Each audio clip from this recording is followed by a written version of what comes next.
So what does an Iranian naval vessel stationed out in the Strait of Hormuz have to do with the digital dollars sitting on your phone? It's a great question.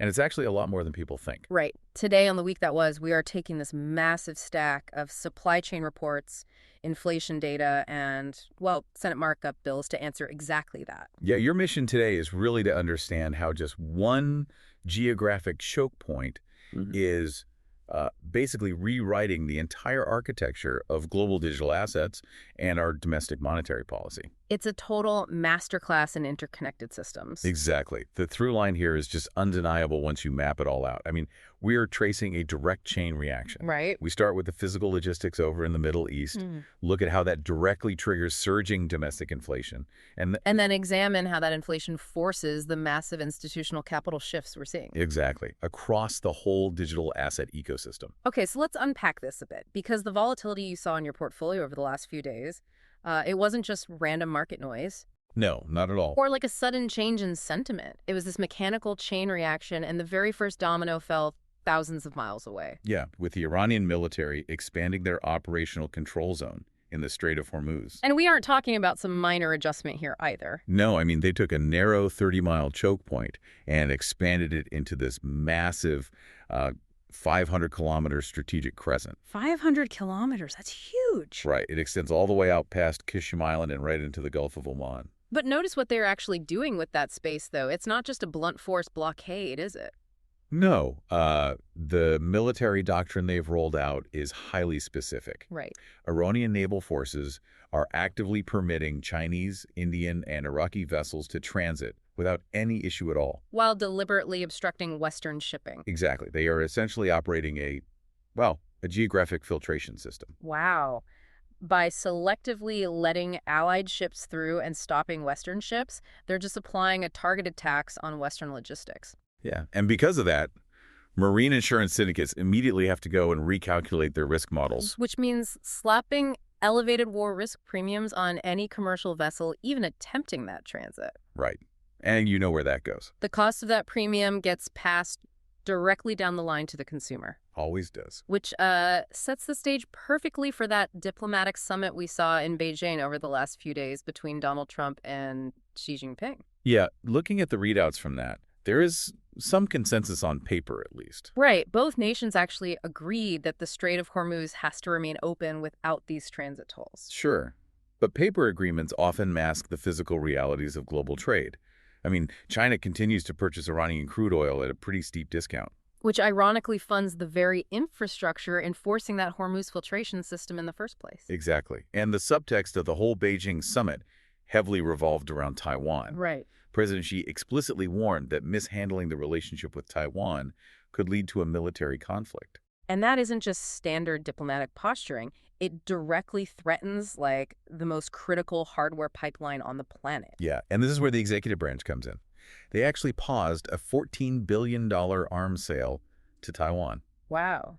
Specifically to protect semiconductor pipelines from becoming a geopolitical bargaining chip, right? Exactly. When you isolate the data on Taiwan Semiconductor Manufacturing Company, TSMC, they are literally the sole producer of the 3-nanometer and 5-nanometer chips. And we need to be clear, these aren't just components for your smartphone. Oh, no. No, they are the physical bedrock of global artificial intelligence infrastructure. And digital asset mining hardware. Right. The systemic vulnerability there is staggering. I mean, the entire advanced computing grid, the hardware that secures decentralized networks, it's all dependent on a single geographic location. It's crazy when you think about it like that.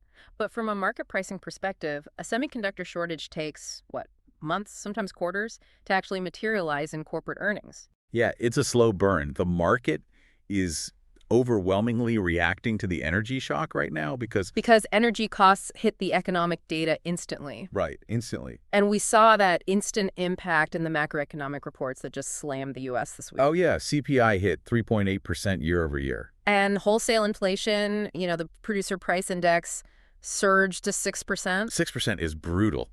And when you dig into the underlying data, it's glaringly obvious what drove this. Gasoline. Yeah, gasoline prices jumped over 28% over the last 12 months. 28%. And the administration's response to this was to propose a suspension of the federal gas tax, basically pausing that 18.4 cents per gallon surcharge.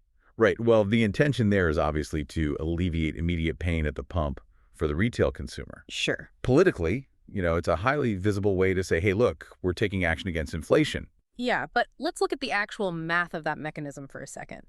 Suspending that tax defunds the Highway Trust Fund by $23 billion annually. Yeah. And the government still has to pay for infrastructure, so that just forces the Treasury to issue unbudgeted sovereign debt to cover the shortfall. Exactly. And they are doing this right at the exact moment. They are already executing a $125 billion quarterly refunding. Right. So aren't we just borrowing money to pause a tax? I mean, it feels like we are just moving the inflation from the gas pump directly into the bond market. That is exactly the structural paradox of fiat debt management. Yeah. When the Treasury issues that much new debt, they have to find buyers. And to attract buyers, they have to offer higher yields. Which extracts capital from the private sector. Right. It literally crowds out other investment. Every dollar used to buy a newly issued government bond is a dollar not being invested in equities, startups, or digital assets. And this extraction is accelerating right as the leadership at the Federal Reserve is undergoing a massive transition. Yeah, Jerome Powell's statutory term expired. So he shifts to chair pro tempore until the newly confirmed Kevin Warsh officially takes over. Right, and Warsh was confirmed in a 54-45 vote. And looking at his track record, he is an absolute monetary hawk. Oh, absolutely. I mean, in his confirmation testimony, he didn't mince words at all. He stated point blank, inflation is a choice. Yeah, inflation is a choice. The implication of that phrase is profound. It really is. Warsh is signaling to the markets that the Fed is entirely willing to tolerate severe economic pain to break this inflationary cycle. Because the primary tool the Fed has to fight inflation is demand destruction. Right. They can't print more oil, and they certainly can't force ships through the Strait of Hormuz. No. All they can do is make capital so expensive to borrow that businesses stop expanding and consumers stop spending. And we're already seeing the friction there.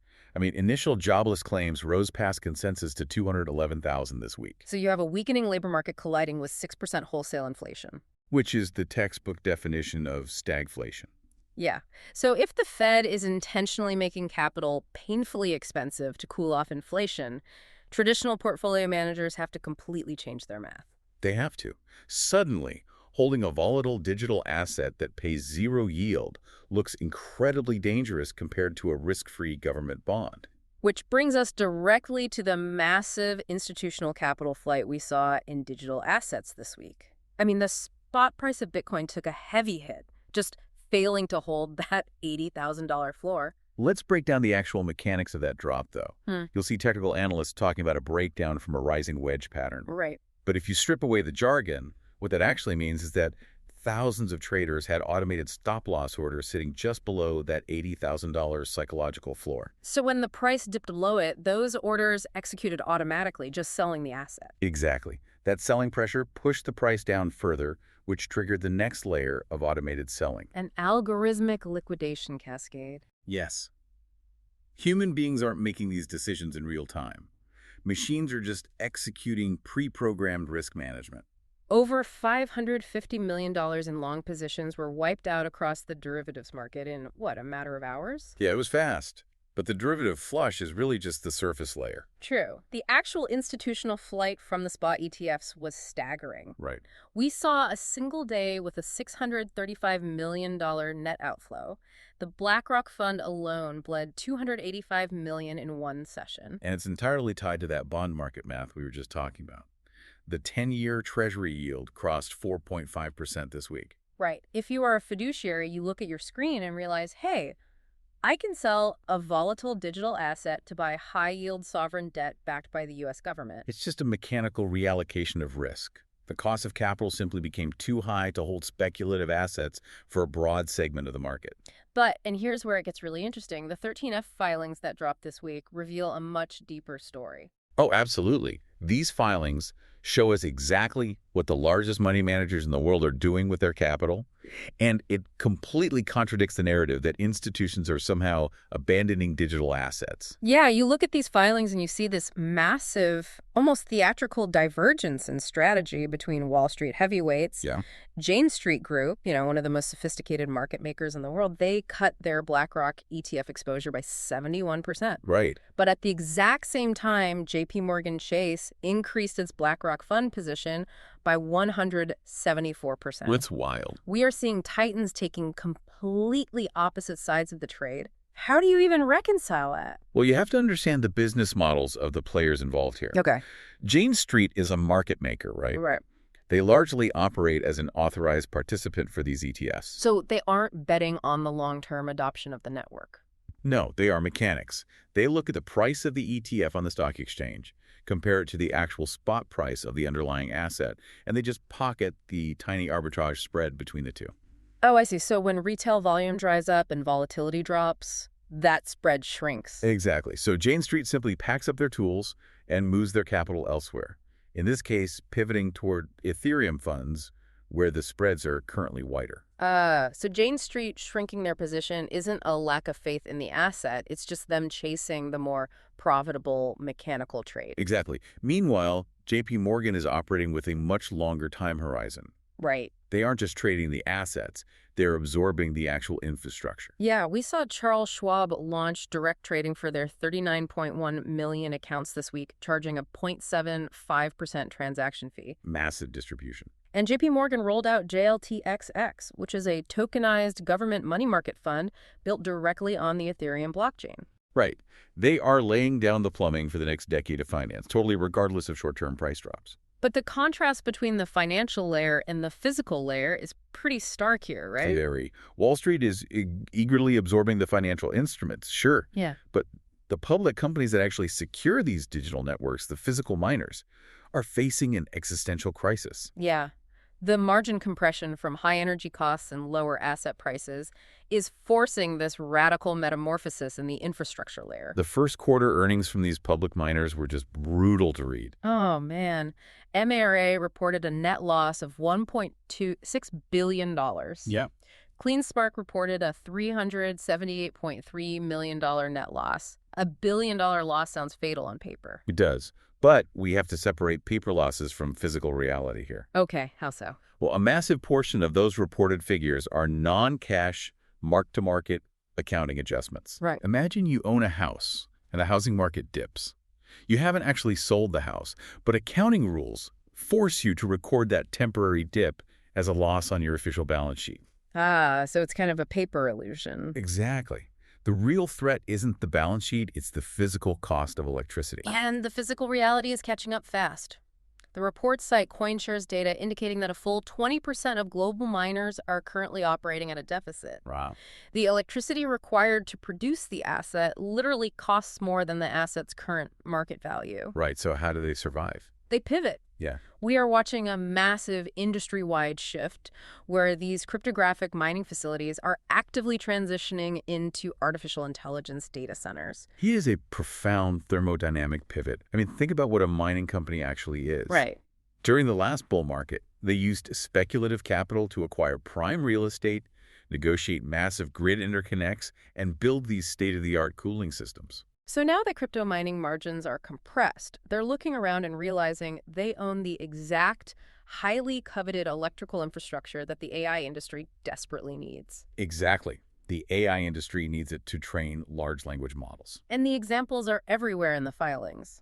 Keel Infrastructure literally divested its Latin American energy assets to concentrate entirely on building North American AI data centers. Yeah, and HIV Digital is repurposing a 100-megawatt hydroelectric facility down in Paraguay, specifically for AI cloud computing. Bitdeer expanded its AI cloud annualized recurring revenue to $69 million by running over 4,000 GPUs. It's incredible. They're realizing it is significantly more profitable to sell compute power to AI researchers than to hash for block rewards. But compounding this pressure on the physical operators is the network's own internal logic, right? Yeah, the mining difficulty parameter actually increased this week by 3.12%. Wait, so as less efficient miners unplug, the network automatically adjusts to maintain a constant block time. Exactly. But it means it is getting harder and more expensive to mine for the operators who choose to stay. Pushing profitability down even further right as Wall Street is extracting capital. It's a perfect storm. Which raises a massive systemic question for the listener. Yeah. If the companies built to secure digital money are all collectively realizing it's more profitable to sell their electricity to artificial intelligence clients, what does that mean for the long-term security of the financial network itself?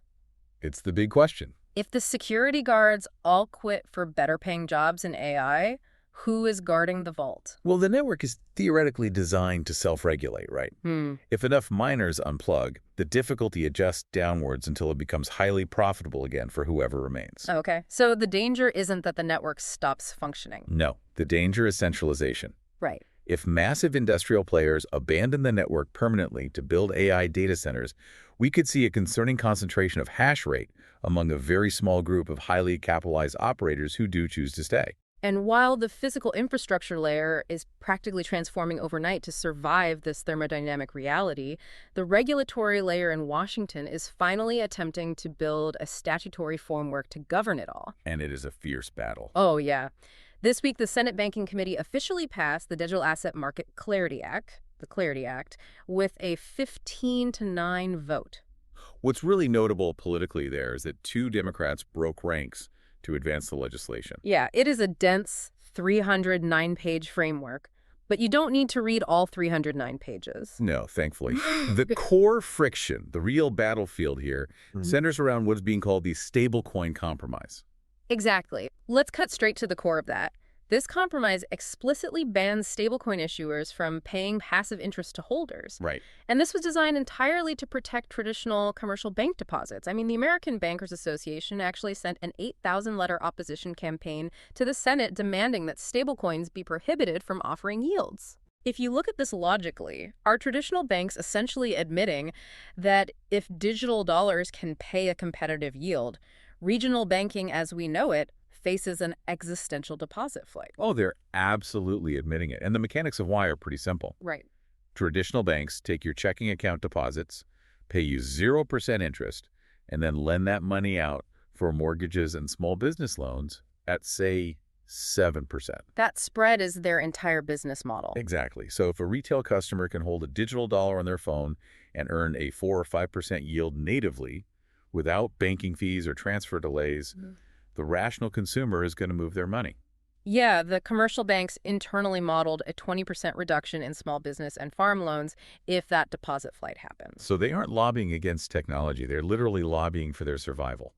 The bill does include some vital protections for the architecture itself, though. It does. Sections 301 and 604 establish legal boundaries preventing open-source software developers from being classified as financial brokers. That's huge. It shields the people actually writing the code from liability. Exactly. If you write the software for a decentralized exchange, you aren't legally responsible for the trades people make on it.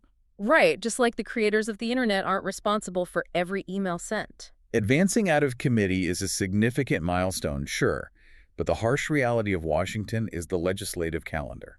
Yeah, there are only 18 working weeks left before the midterm recess. And to become law, this bill has to find floor time against massive, must-pass appropriations and defense authorizations. Plus, it still needs 60 votes to break a Senate filibuster. The window is closing incredibly fast.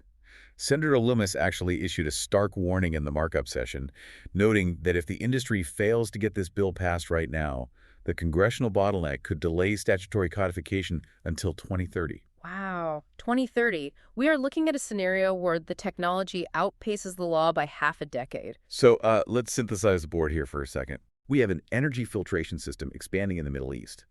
That targeted friction drove up domestic wholesale and consumer inflation. Right. That inflation forced a hawkish Federal Reserve to destroy demand by keeping interest rates high. And those high rates triggered algorithmic liquidations, massive ETF outflows, and forced mining operators to pivot their infrastructure into AI data centers. Exactly. And all of this is unfolding while Washington races a shrinking calendar to regulate the underlying stablecoin architecture before the legacy banking system faces a total crisis of deposit flight. It is a massive web of causality. But by understanding how these gears actually connect, how a ship in Hormuz dictates a treasury auction, which dictates an algorithm liquidating a digital asset, Right. you are now far better equipped to read the markets than analysts looking at a single price chart in total isolation. Absolutely. Before we go, though, I want to leave you with one final thread to pull on. We spent a lot of time today talking about Wall Street institutions, AI data centers, and traditional banks absorbing these networks. Yeah, the focus has been entirely on corporate and institutional actors. But buried on page 40 of one of these reports was a single, quiet data point about the Kingdom of Bhutan. Oh, wow. Yeah. The royal government of Bhutan moved hundreds of millions of dollars in sovereign Bitcoin reserves recently. Yeah, it is massive. While we sit here and debate daily ETF flows, corporate accounting metrics, and Senate markups, consider the macro implications of that single move. Right. If nation-states begin quietly liquidating or accumulating sovereign digital treasuries completely outside the purview of traditional markets, how completely does that rewrite the rules of global monetary dominance? It changes everything. If the ultimate players on the geopolitical board start treating this asset as a strategic national reserve, the metrics we use to measure market health might already be obsolete. That's a great point. It's something to think about the next time you see a headline about market volatility. Until next time, thanks for joining us for a look at the week that was.